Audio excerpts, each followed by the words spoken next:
And now, you're tuned in to RBLR, the home of Tampa Bay's Reveler Sports. Ahoy, listeners and fans. Welcome to a new episode of RBLR Sports with the RBLR Bucs squad. I am one of your hosts tonight, and today we're diving headfirst into the electrifying world of the Tampa Bay Buccaneers. Of course, Week 3 is down in the books with a win. The preseason dust has settled, but the excitement is just about to begin to heat up as we gear up for an explosive regular season. Well, at least I hope so. But before I continue with this somewhat fiery introduction, I do want to say something, which is, dear podcast listeners, this is a special message to check in on all of you after the recent encounter with Hurricane Idalia. Our hearts go out to each and every one of you who weathered the storm, and we sincerely hope that you and your loved ones are safe and sound. We do know it was quite a stressful time for you all, but we want to remind you that we highly prioritize your safety and well-being, and we stand together as a podcast family. So with that being said, we are so happy to have you joining us, and we got a lot to discuss since our last episode, good and some bad, unfortunately, but I am honored to be in company of two future podcast Hall of Famers tonight. That's right, you heard it. To my right, a co-captain of this podcast adventure. He is a true believer in Baker, and if you keep hating on his quarterback, he'll show up right behind you like the Undertaker. Listeners, he is Zach Blaine. What's going on, man? What's going on, brother? I'm doing well. So far, so good. Yeah, just, recovered from this hurricane and all that. And as I mentioned already, we survived the offseason, an up and down roller coaster preseason, and now we're finally almost there, September 10th. Yeah, right. I mean, it's been having family down there. I know being up here in Tennessee, I was safe, obviously, but having family down there, I was worried. So I'm glad everyone made it out all right. Right on, right on. And to my left, he is a symphony conductor of thoughts, guiding us through the intricate harmonies of subjects, both profound and playful. Ladies and gentlemen, Carter Brantley, the podcast stage is yours, my friend. Oh, man, I appreciate it. That was beautiful, man. That was beautiful. Definitely want to echo y'all's sentiments. Hoping everyone's doing well after this hurricane. Definitely scary times. It's definitely never an easy thing to go through. So hope everyone's doing well. Absolutely. But yeah, like you said, the Bucs got another preseason W, whatever that means. Yeah, I mean, all jokes aside about the preseason, they beat the Ravens. The Ravens had that, I think it was almost a 20-game win streak, or maybe it was exceeding 20. I think it was 27, if I'm not mistaken. Yeah, it was something crazy. Yeah, so take it as you will. But it was encouraging, a lot of encouraging signs. Baker, obviously, I know, Zach, you were really excited to see, Baker go out there and do his thing. He had a perfect game, 6 for 6, had sprinkled a little touchdown in there. He looked just as comfortable as he did in that first week against Pittsburgh. So that was really nice to see. And also, I obviously want to hear y'all's initial thoughts on everything else. But before we get into it, I was encouraged to see Kyle Trask sort of continue to at least show that he's a viable backup. I know that John Wolford's on the practice squad. There's been a lot of talk about him being kind of the emergency number 3 guy with the new rules instituted in the NFL after that god-awful NFC Championship game with the 49ers having to basically run out Brock Purdy with a torn UCL ligament. But anyways, all of that aside, I was really encouraged to see Trask look a bit more like a backup. He didn't have to show anything excellent or great or anything like that, but he looked more like QB2, solidified in my mind. But Zach, maybe you disagree, or maybe you're kind of in the same boat as I am. You were encouraged by Trask's performance. Yeah, I don't know what I'd say encouraged. I'm hesitant to say that because I feel like Trask has been very good at playing against second and third string defenses. For sure. My thing is he's been mediocre against not great talent. So my biggest concern is just if Baker were to go down, do I think that he could succeed against first team defenses? And I haven't seen anything to to sway me one way or the other up to this point. That's a very fair point. Yeah, I guess my counter argument would be, well, if any NFL team loses their starting quarterback, I don't know how much faith you have in any backup quarterback filling Yeah, in and no, doing that's a solid point. a really good job. But at the same time, I'm definitely with you. So it kind of put to rest all of the Trask versus Mayfield, oh, blah, blah, blah kind of thing. But Musab, how about you? Maybe you're a bit more optimistic. I know you were kind of running back to the train station on the Trask train, but that doesn't mean that you can't maybe watch it as it goes by or something. So how are you feeling about Trask's performance? Yeah, I mean, I think he is a solid QB too. He played solid against the Ravens. I did like a couple of things, like that decision to run. But overall, I just think that he needs this more field experience to kind of iron out those wrinkles he's got. He has a lot to work on, but I do think that I am a lot more optimistic about his future, at least this upcoming season. I do think that he has a lot of potential. Yeah, I agree. I think that this might be another kind of good scenario for him. Just kind of I don't want to say a wake up call because, as a second round pick, there are certain expectations, but at the same time, he wasn't a first overall pick or anything. But regardless, it's kind of hey, man, if you want to be a quarterback in the NFL, you got to kind of get your stuff together, so to speak. So yeah, I agree with you. Definitely showed something. So it was nice to at least see a little bit of something, even if it was against second and third stringers, because what are you going to do? But the running game, I think another encouraging part of this kind of last preseason matchup, the running game was very encouraging because obviously we've talked it to death. The running game was awful last season. It looked pretty rough the first two games, but they finally cracked the 4.0 rushing yard average, which is very encouraging. It may not mean anything. We may be looking at another last place finish in the running game, or they could be top 10. Who knows? It's hard to say, but it was at least nice to see some type of production. Musab, how about you? Maybe you kind of take it with a grain of salt, or maybe you were more encouraged by it. Yeah, definitely a lot more encouraged. I definitely think it's a step forward. Finally, I guess maybe there's some understanding that, we're going to need both a solid run and a pass game if we're going to want to succeed. I was happy with what I saw from our guys. Was expecting more from, I guess, some certain individuals, but we'll probably talk about that later on. But I mean, listen, like Rachaad White, he showed us why he is RB1, and I was happy with what I saw in the beginning. And, Sean Tucker, Patrick Laird, all of them look real good. So I was happy with what I saw overall. Yeah, absolutely. I'm with you. You can't take this as a negative. That's for sure. It was definitely a good game. Definitely a solid performance from the running game. Zach, how about you? Maybe you're a little bit, hey, let's pump the brakes. This is still preseason. Or maybe you're just as encouraged as Musab and myself.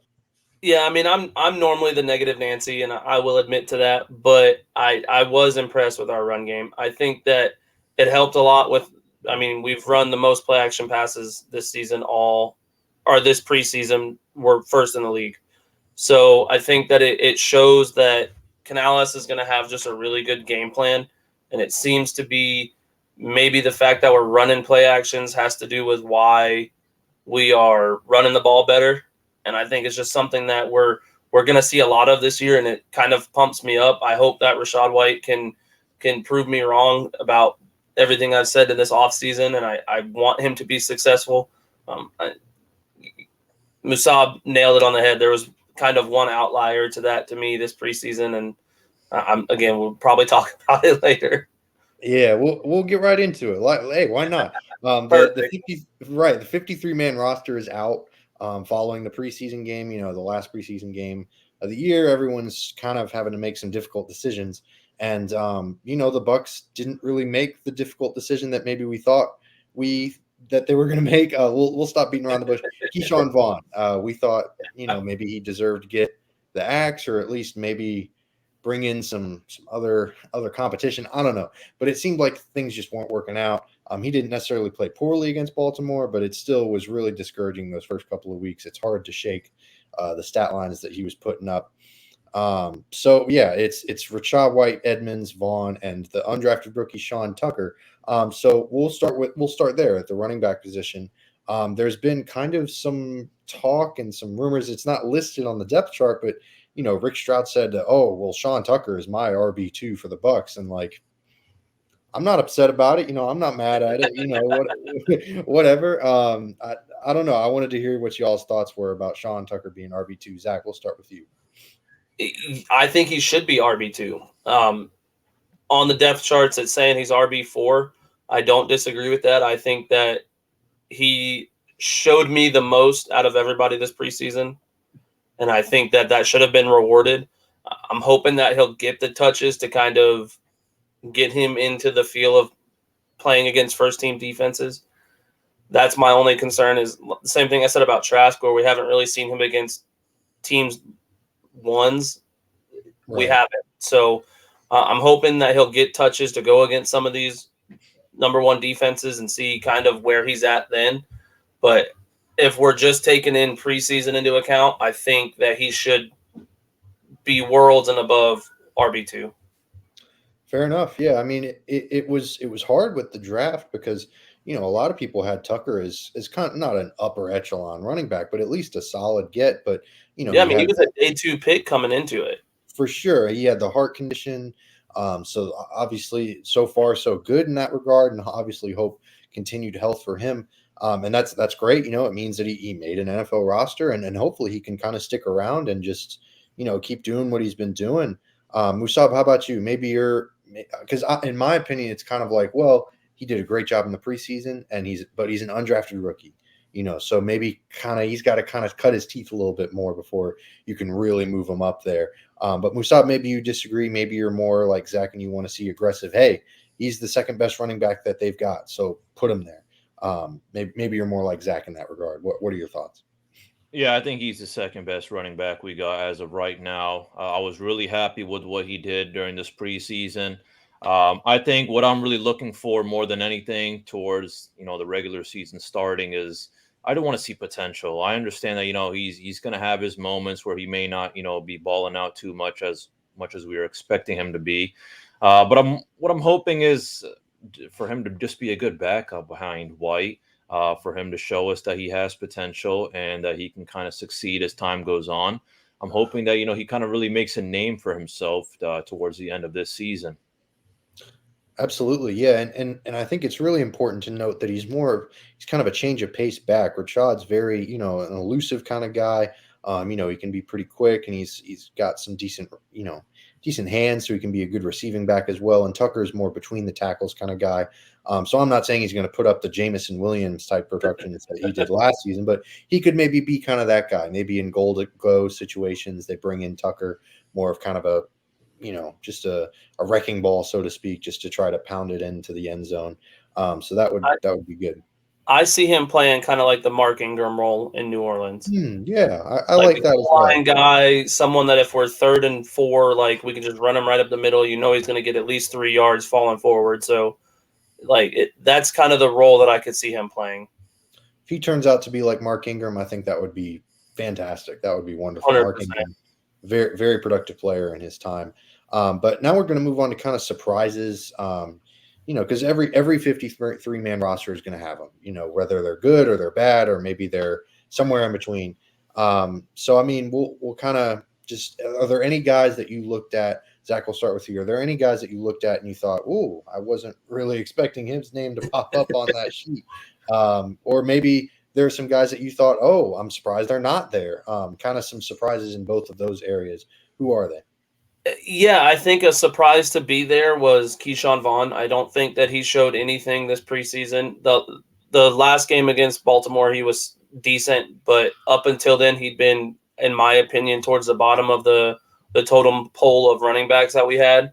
I would have rather had Patrick Laird in there as opposed to Keyshawn Vaughn, but at the end of the day, I don't think either one of them would have gotten solid playing time. I don't think Vaughn's going to get the playing time that we're kind of making it out to seem like he's going to. As far as people that didn't make it that kind of surprised me, J.J. Russell surprised me. I think that he kind of balled out this preseason. I'm glad that we have him on the practice squad, but I think that he should have been in there. And David Moore was another one that just because he's a veteran, I figured it would have been nice to have him in the wide receiver room and on the sidelines in game days. But, I mean, again, another guy that we got on the practice squad, so thank God. But he should have. I think that he should have made the team. Absolutely, I'm with you. Because the receiver room's a bit weird. They've got 3 really young guys, and then the 2 top dogs, and Evans and Godwin. And they included one kind of guy that I was kind of a little bit surprised to see on there was David Wells, the tight end. I thought Otten, Kieft, and Durham would have been solid 1, 2, 3 tight end role. Done, and then have 6 receivers because Devin Tompkins can be more of the return guy. Maybe Trey Palmer as well. So I thought for sure that David Moore would be a great veteran presence in that receiver room. But like you said, he's on the practice squad. Another guy that surprised me that didn't make it was Pat O'Connor. He's just been kind of a mainstay in the defensive line room, just kind of backing everything up, serving on special teams. And Mike Green made it over him. So I was a bit surprised, but obviously O'Connor also made it to the practice squad. Musab, how about you? Is there anyone maybe we didn't mention, or maybe you want to emphasize someone we did mention? Any surprises on this 53-man roster? Yeah, y'all mentioned them all, honestly. For me, it was the fact that, Vaughn ahead of someone like Patrick Laird or even Ronnie Brown, But then again, even if we have Vaughn, I don't think he's going to do anything, as Zach mentioned already. So, and then on top of that, the wide receiver room was looking somewhat competitive, minus Evans and Godwin. I think Palmer was a lock for sure. So, with Tompkins, Jared, and Moore kind of battling it out for those spots, I was expecting to maybe see more, as you mentioned, instead of someone like Wells at tight end. I was fine with Otten, Kieft, and Durham. And then, just Pat O'Connor. I don't know. Didn't really know much about Green. Didn't really see anything from Green that was making me think, oh, we should definitely get him instead of someone like Pat O'Connor. And last but not least, J.J. Russell, the guy I mentioned last week as my hidden gem. I was just surprised to see that he wasn't able to make it. But happy that he's on the practice squad. Yeah, and I think it's important to note that obviously, since they're on the practice squad, guys get moved up and down all the time. So this is by no means a set in stone kind of thing, and that's the encouraging part. But another kind of surprise guy I maybe wanted to mention was an edge rusher, Marquise Watts, another undrafted rookie. Stop me if you've heard this one before. A lot of them on this Bucs roster. Which is kind of maybe a double-edged sword, because on one hand, it's encouraging that the Bucs are able to identify talent that they think is worthy of the 53-man roster after the draft. But at the same time, it's kind of you're giving a lot of roster spots to some unproven guys. So you can kind of spin it either way, depending on if you're working for the Bucs PR department or not, I guess. It's one of those things where it feels like, did we just do really good at scouting these guys, or is our team really just not that good? Right. Yeah. Is it? You hit the nail. I guess we'll find out. For sure. We'll definitely have to find out. Another undrafted guy. I want to bring this up because it was kind of, I don't want to say big news, but it was kind of big news. The undrafted rookie Christian Isian was named the starting nickel guy. I was a bit surprised they didn't go into free agency or anything, or they didn't kind of insert maybe Josh Hayes into that role because they spent their 6th round pick on him. I was a bit shocked. I don't want to say shocked, that's dramatic, but a bit surprised. How about y'all? Were y'all surprised, or maybe you saw a lot of good things from him? I know he got involved with that D. Delaney interception. Zach, we'll start with you. How'd you feel about Isian being given this starting nickel role? Yeah, you can't really be. He balled out. Like, he did very good in the preseason. Maybe balled out's the wrong word. He wasn't like spectacular, but he played very well in the preseason. Had we not just seen that Bradley Roby got released, I think I'd be more excited for him. But the fact that there are still very suitable free agents on the market, I probably would have rather gone that route. Bradley Roby, I think, would be a stud at nickel for us.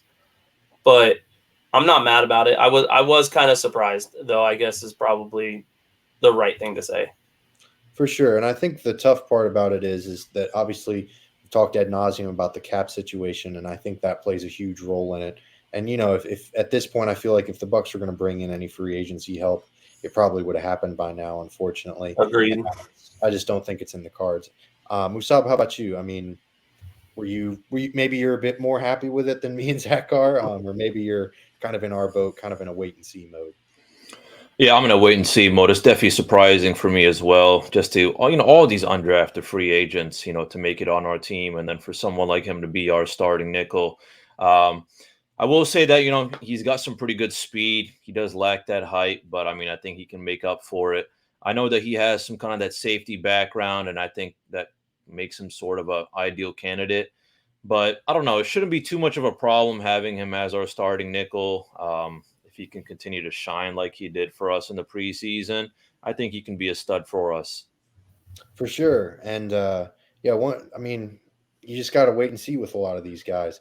Hopefully he can continue his preseason success and carry that momentum in the regular season, and be a stud for the Bucs in the regular season too. Another stud thing that you guys should check out is definitely the RBLR shop. They've got we got some stud just some stud merch on there. If you're looking for some Rays, Bucks, Lightning, or Rowdy stuff, definitely check it out. We'll give you a promo code Cannons, CANNONS. We definitely appreciate it. Check it out. Type that bad boy in, 10% off your whole order. So yeah, that's our shameless shop plug for the night.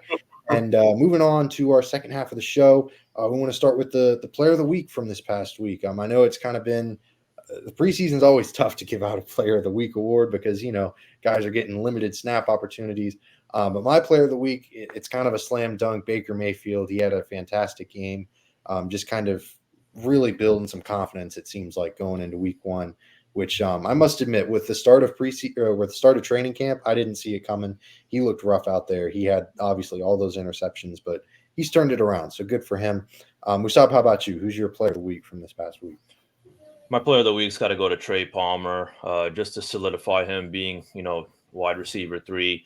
That acrobatic catch that he had from, the end of the first quarter from Kyle Trask, I don't know, that was just amazing. I think he's exciting all of us Tampa Bay Buccaneers fans. And I'm really excited to see what he has for us. I'm not gonna lie. I mean, I got my fantasy draft this upcoming weekend, and I mean, listen, I'm not even good at fantasy, but I think he could be a steal. And it's got to be a late round pick. Oh yeah, for sure. Oh, come on. Oh, you thought it would go like first or second round? No, it's gonna be a late round pick, but I don't think anyone in my league is even gonna think of him. So it's perfect. Yeah, it's gonna be a shame for them. When he helps me win. And with the first overall pick, Musab Tariq selects Trey Palmer. Yeah. Justin Jefferson just sitting with his face in his hand. Oh yeah. Justin Jefferson. Yeah. No, but I feel you though. There are a lot of because even fantasy football wise, it's always tough to gauge, but just there's spots open. Someone's got to catch the ball, right? Exactly. So yeah, I'm not upset with Trey Palmer being kind of a flyer pick at the end of a fantasy draft. But yeah, that's Trey Palmer's definitely a good one. That catch was fantastic. Evans and Godwin, fantastic, amazing receivers, but they're very much, their physical presence is out on the field. I can't remember the last time the Bucs had kind of an acrobatic, I don't want to say Odell Beckham Jr. type of player because that's a lot of pressure to put on Trey Palmer, but just someone who could make like outstanding catches, a real vertical threat. It's been a while since the Bucs have had that. Antonio Brown was kind of like that for a little bit, but ever since then, it's been kind of tough sledding in that regard. But Zach, how about you? Who's your player of the week from this past week? I mean, first off, I would like to say I told you so on Baker Mayfield. I am now. The season ain't started yet, brother. We can't be doing that yet. Even more confident that I'm getting those fresh baked cookies from your mom. That was going to be my pick, but you picked Baker. Obviously, I'm going to run with Baker every chance I get, just because sure. Y'all get ready for it this season. It's going to be a lot of me loving Baker. I'm just telling you. Fair but enough. Since you picked Baker, Trey Palmer would have been my second guess or my second pick. But I'm going to go with J.J. Russell. I mean, 11 tackles, 8 solo tackles. For someone who's not on the team, I mean, he played so damn good, man. Yeah, it's tough to see him go down there. It's hard. But at the same time, he's on the practice squad. He could be back at any given week. Injuries, God forbid, but they do happen, unfortunately. Yeah, exactly. I don't think this is the last we've seen of J.J. Russell. So now we're moving on to our next segment, the Musab's Hidden Gem of the Week. You know, I love this segment just because, you know, Musab's been hammering home that hidden gem thing. And, you know, it's really fun because, you know, you want to pick out players that maybe kind of fly under the radar because, you know, football, you know, everyone pays attention to the quarterback, all the skill positions and blah, blah, blah. But there's a lot of stuff that goes down that, you know, kind of goes under the radar. So Musab, it's your segment. I want to start with you. Who's your hidden gem of this past week? For me this past week, I mean, it was Patrick Laird. It sucks to see that he didn't make it, but I don't know. I mean, obviously we're thinking, listen, you know, all this talk about, you know, obviously Rashad White at running back one, and then, you know, we're thinking, okay, who's going to be his backup? We're thinking, all right, maybe Sean Tucker. But at this point, I'm just honestly, it's thinking, okay, well, is Vaughn going to do anything? He wasn't doing anything for me, at least. And then just that, you know, I think like halfway through the fourth quarter, Patrick Laird had that beautiful kind of bicycle kick in the face run. Um, I don't know. For me, I just thought that it was something kind of hype. I do think that if he were to make the team, he would have been able to really kind of help us out in some way or the other. I don't know, maybe not, but I don't know. That was kind of just my little hidden gem of the week. I would have gone J.J. Russell again, but I wanted to change it up. For sure, absolutely. Got to respect the variety. But yeah, I definitely loved Patrick Laird's performance this past week. It is a shame that he didn't make the roster. It's tough to see, but you know, we'll see if it comes back to bite him and Keyshawn Vaughn, you know, does what I think we all expect him to do, which is kind of struggle. Hopefully, it doesn't happen, doesn't play out that way. But you know, what are you gonna do? My hidden gem of the week was Chase McLaughlin. He was drilling it this week. You know, faux for faux. He submitted his Wendy's performance. Hit a couple, or Moses Malone performance, depending on how old you are. The extra points were, you know, just 2 for 2, ho hum. And that's going to be really encouraging because obviously, you know, the Bucs have a lot of question marks. You don't want the kicker to be one of them, especially for a team that could very well be in a lot of close games. I don't think the Bucs are going to blow out anyone this year. That's for sure. So in those close games, the little things like that count. And if McLaughlin can be solid and dependable, then shoot, the Bucs could ride that wave for a while. So Zach, how about you? Who's your hidden gem of the week? I've been saying his name so much this week. And I know that he was Musab's last week, but mine was Trey Palmer last week. So I'm switching it up this week, just like Musab did. I'm going J.J. Russell, baby. J.J. Russell, that's a good one. I mean, he was so solid. Like, it literally kind of hurts my heart a little bit that he didn't get that last linebacker spot. Like, I don't see. I'm more shocked that he cleared waivers, if I'm being completely honest with you. Yeah, I'm a little surprised too because I feel like the inside linebacker position is something that's, I don't want to say it's fallen out of favor, but it's certainly not highly coveted. So you know, if you can get a steal out of that, like claiming someone off of waivers and turn them into a solid, productive player, which I think J.J. Russell could potentially be. I'm with you. I'm a little shocked that he didn't. You know, he just went unclaimed.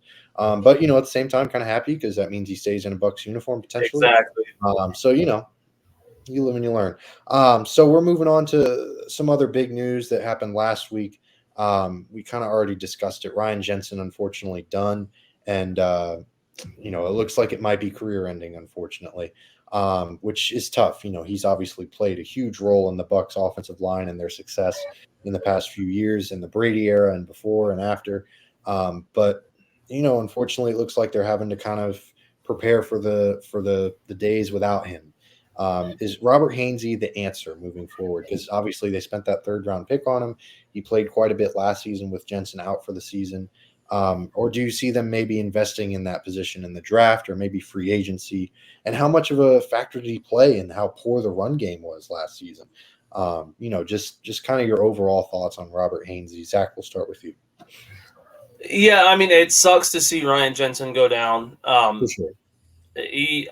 One of the best free agent signings Tampa's ever made, and Absolutely. I will go down swinging on that hill.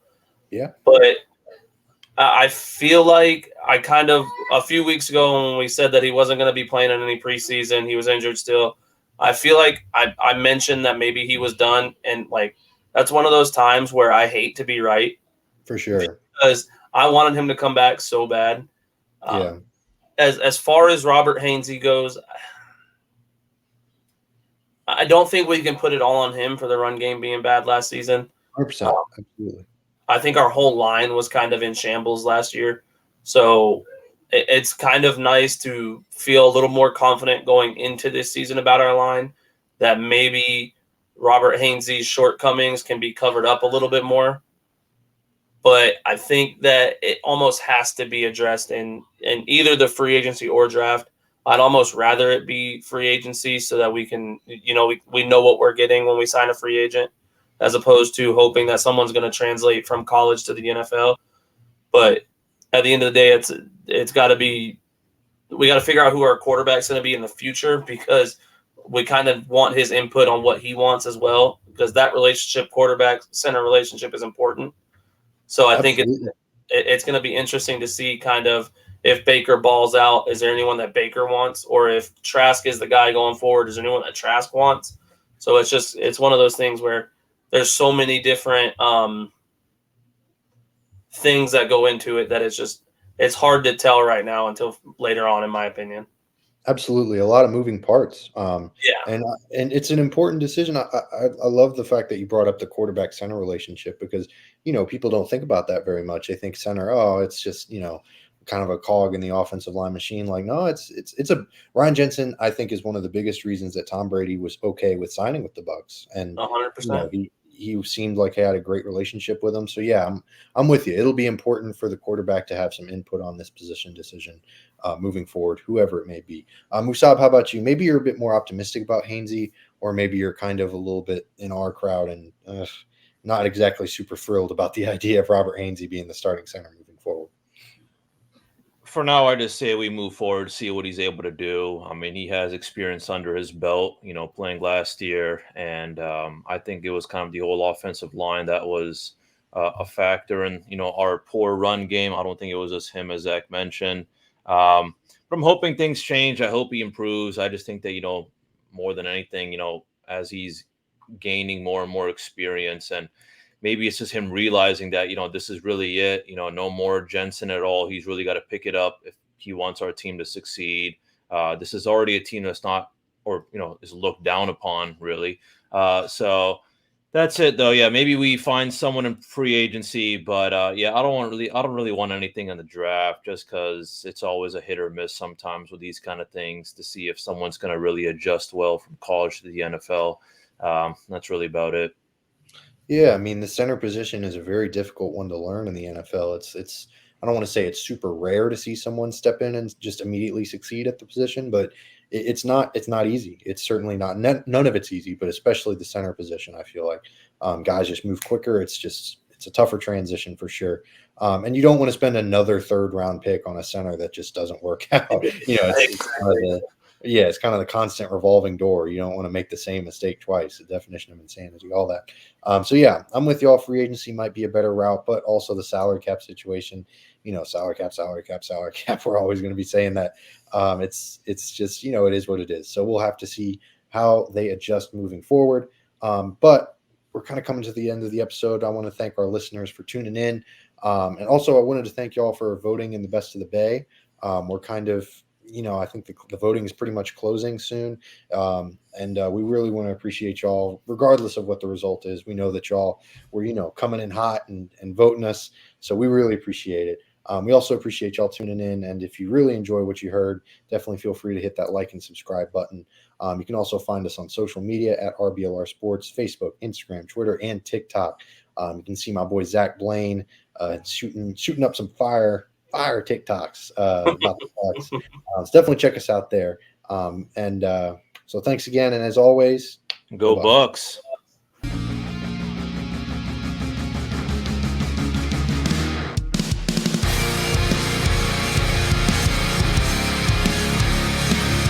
Thank you for tuning into this presentation by RBLR Sports. On your way out of the stadium, please remember to like and subscribe.